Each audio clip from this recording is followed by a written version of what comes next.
The device made of aluminum and Ion X glass. It features a 4.7-inch IPS LCD display for resolution of 1334 by 750, which gives it a PPI rating of 326. The iPhone 6 comes in at a radical 6.9mm thick, and on the back we find an 8-megapixel camera with a dual-tone LED flash. Inside you'll find Apple's A8 processor, which is a 1.4 GHz dual-core processor, 1GB of RAM, and 16, 64, and 128 GB of built-in storage. Battery-wise, we'll find a 1,810 mAh battery, which in typical Apple fashion is non-removable. Now over to the Samsung Galaxy S6. This is also a well-rounded device made with aluminum and Gorilla Glass 4, but the aluminum is only used for the frame. The entire device is coated with Gorilla Glass 4, which is a huge departure from the Galaxy S5 and even the Galaxy Note 4. The Galaxy S6 features a 5.1-inch Super AMOLED display for resolution of 2560 by 1440,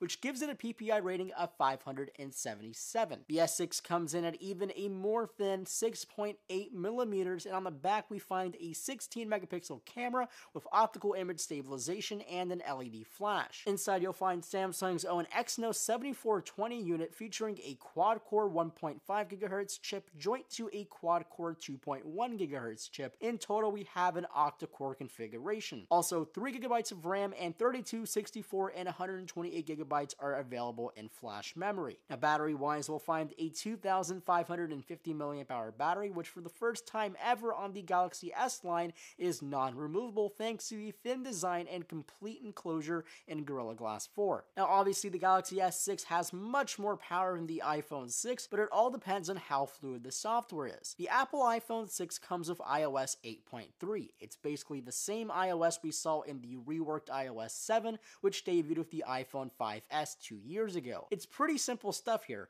Springboard of apps, go into your applications, yada yada. You've seen how an iPhone works, and you also know that iPhones are ridiculously fluid for the low grade of hardware. That's simply because iOS is a fairly lightweight software that eats minimal RAM. Now the Galaxy S6 comes with Android 5.0.2 with its latest incarnation of TouchWiz. Yes, it's lighter this time around, it's actually quite fluid and responsive, and I may actually not hate TouchWiz for the first time ever. But that doesn't mean I like this. Overall, TouchWiz still eats up too much RAM for my liking, and I could start seeing the performance start to dwindle in a couple months. But it hasn't yet. What I am liking is the push towards a design that Google could be proud of. I'm seeing more things that remind me of material design of Android Lollipop, and I'm also seeing the amount of bloatware being reduced and the settings are getting more and more refined with each iteration of TouchWiz, though the information page provided by Flipboard still lags, and it's a shame. Overall, I'm pretty impressed by how the Galaxy S6 is completely fluid at all times, except those rough spots here and there. Now, one last thing to mention is the battery life. Now, the iPhone 6 has okay battery life. When I use mine, I typically see 4 hours of screen on time,